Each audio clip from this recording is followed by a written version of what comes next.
So with the sales process, one of the things I tell, fitness studios when I meet them, and this goes for any industry, once you open up a gym or a fitness studio, you're no longer a fitness professional, you're now a business person. That's right. You just happen to serve fitness, right? And that's what you do. So how are you planning on getting all these studios and all the employees within the studios to really embrace the processes of sales, of marketing, retention, all that?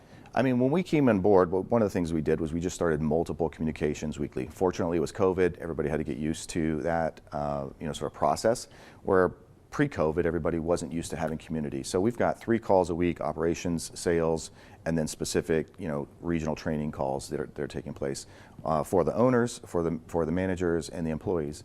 And I think, what's important is that they've got to get into the loop of that, right? So we've got the sales team that's working on sales training. A lot of your team works side by side with several of the studios, kind of getting them refocused on what those processes should look like and how they should be handling that. And then, really it's just repetition. No team really grows without doing the same thing over and over. It's not that difficult of a business. It's discipline and repetition and processes to follow, right? So getting them engaged, getting it out there and communicating it to them, and then letting them run it through the team. Yeah. So we talked about this in the show a bunch of times. You're never going to open up a second location unless you're profitable on the first one and you don't have to be in there all the time, right? So that means that the operators, we're going to have to make sure that these operators, each one of them, is really focused on those 2 things. How do we hit a certain revenue point that makes sense and can fund the next project, but also how can we make sure our team's actually doing it as well? With business training, what do you think are like 1 or 2 things that the operators as a whole could really improve on or could get more training on? I think it's the overarching idea that you're not a fitness instructor, you're the CEO of your business. You know, as I talk to our team and I talk to the franchisees out there, as a franchisor, that's what I see our goal is. Our goal is to teach, our franchisees how to be the CEO of their business, how not to put themselves on the schedule, but how to build the teams, how to understand the strengths and weaknesses, and how to actually, construct the teams and execute. So, versus starting some sort of business on your own and trying to figure it all out, franchising is an execution game. It's a game where you come in with a model that says do these things and do them every day and do them well and do them better every other day. And you execute consistently and you get the results and the better results that you need, right? So it's not one where you have to come in and create. It's very much just executing, building your teams, focusing on the key metrics of your business. Like I said, this isn't a difficult business. We have a product, we market it, and we sell it, right? That's it. So whatever your product is, whether it's kickboxing, you got to get it in front of enough people that want to raise their hands and say, I'm interested in it. Then you talk to them and you sell it. So really outside of that, what's left to do is to create a structure inside that is people that want to be there, right? A culture that you want to be a part of, a team that wants to follow you and listen to you, and you lead from the front.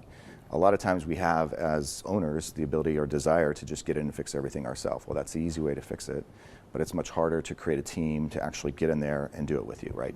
Business isn't a singular sport, that's self-employment. Business is a team sport, and so until you learn to build your team and get them to all do what they're best at, then you'll be successful. And then you can go on to your second studio.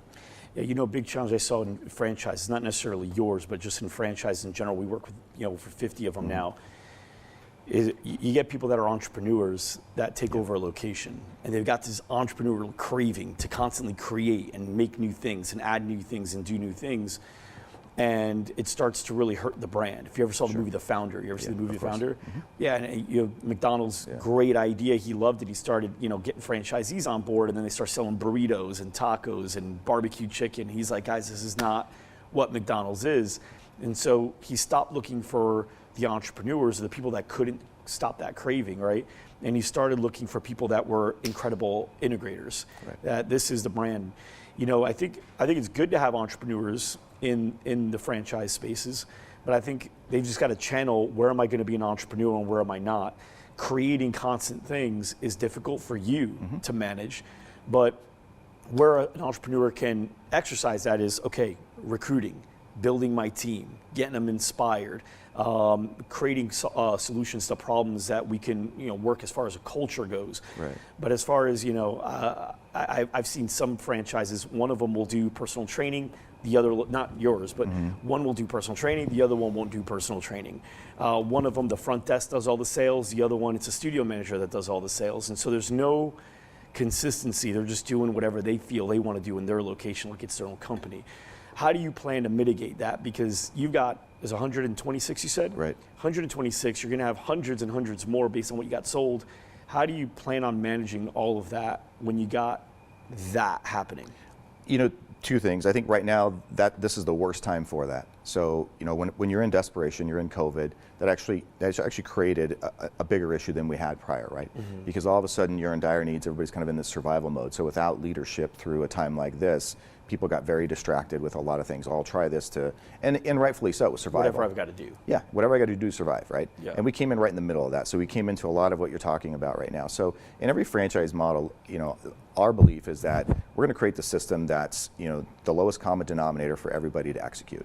And you're right, we want people to execute it. This is the way to go. If you just do this, you're going to have your best chances of success. And if you replicate it day in and day out, this is where you're going to see growth. Mm-hmm. With that said, you know, we also know that some of the best ideas for the future come from franchisees.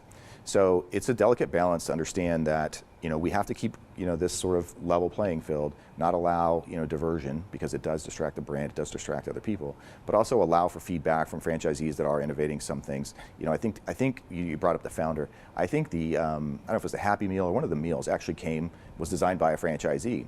So, you know, in an incubator, you know, with some of your franchisees that are a bit more entrepreneurial, it's important, I think, for the franchisor to look at that and say, okay, this guy is actually doing that. We'll acknowledge it, and we'll see, and we'll monitor his results. And if it's something that he actually does well, then of course we're going to roll it out to the other brand. A lot of franchisors just shut it all down, which, you know, you've got to have the restrictions on that as well. But you also got to be open to understand that growth is going to come from within. As we get hundreds and hundreds of franchisees, they're going to be way smarter at bringing new things that work to the table than we are, because there's just more of them, right? Yeah. So it's a balance, and that's. How do you create that window where if I'm a franchisee, I know it's okay to come tell you that I'm testing this new thing versus hiding it, afraid that you might shut it down? The truth of the matter is we don't ever learn till after you've done it. So that's just how it happens. It doesn't come up front. I mean, a lot of times we get a lot of ideas that come up front. So, you know, we'll filter those through the teams, and teams will evaluate them, and we'll choose to try to test things on our own. But typically, if it's something you're going to do and you have an entrepreneurial spirit, you're not going to tell me about it. Yeah.